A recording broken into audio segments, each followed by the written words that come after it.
Hi viewers, welcome to our channel. ప్రస్తుతం మనతో పాటు దామ భారతి గారు సీనియర్ జర్నలిస్ట్ ఉన్నారు. వారితో ఒకసారి మాట్లాడదాం. సార్ నమస్కారం.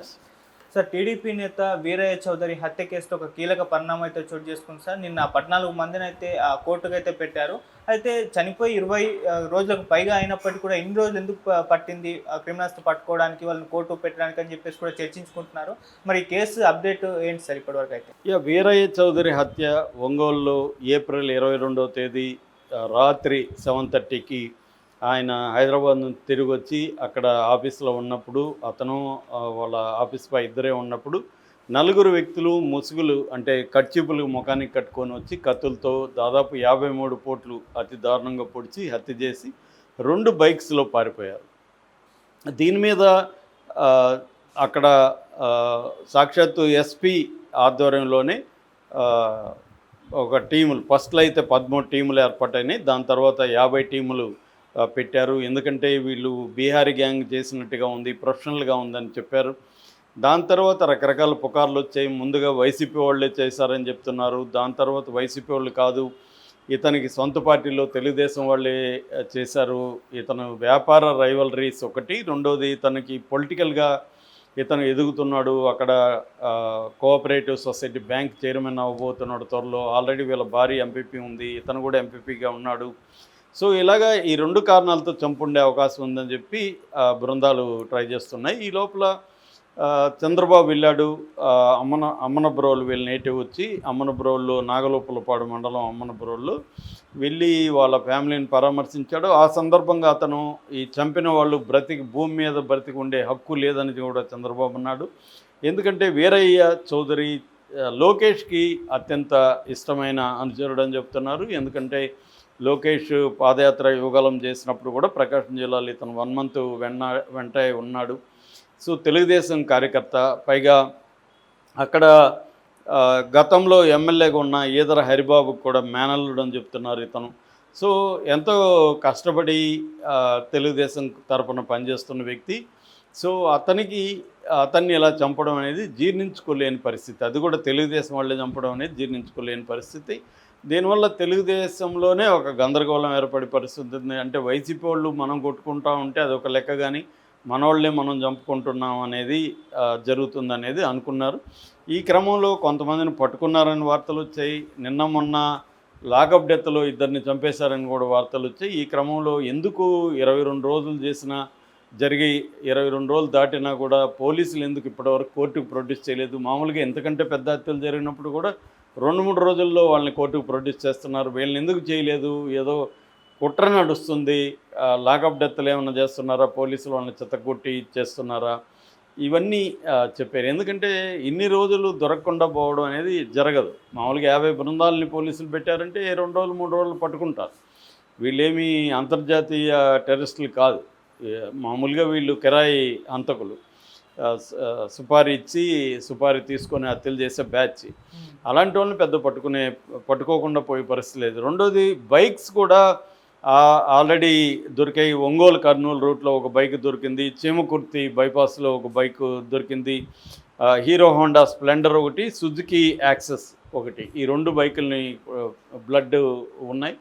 తర్వాత వీళ్ళు పీజీ హాస్టల్స్లో ఉన్నారని కూడా తెలిసింది. సో ఇవన్నీ తెలుసుకున్నారు, కానీ కోర్టుకి అయితే పెట్టలేదు. వీళ్ళని మీడియా ముందుకు తీసుకురాలేదు. నిన్న తీసుకొచ్చారు.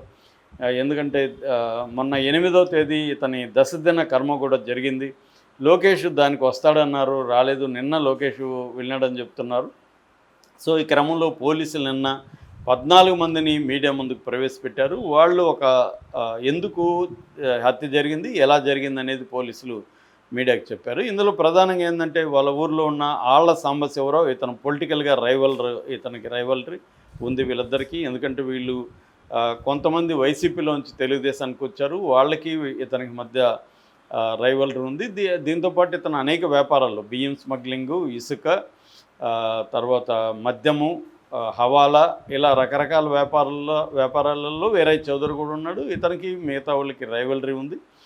దాంట్లో నుంచి సిండికేట్లలో ఉండే గొడవలు కూడా కారణం కావచ్చు అని చెప్తున్నారు. ఆళ్ల సాంబశివరావు గొడవ ఉంది. వాళ్ళ మేనల్లుడు ముప్పా సురేష్, వీళ్ళిద్దరు కలిసి ఒంగోలులో వినోద్ అనే ఒక ఇసుక వ్యాపారి ఉన్నాడు, అతనికి కూడా ఇబ్బందులు ఉన్నాయి. సో వీళ్ళంతా ఒక టీమ్గా ఫామ్ అయ్యారు.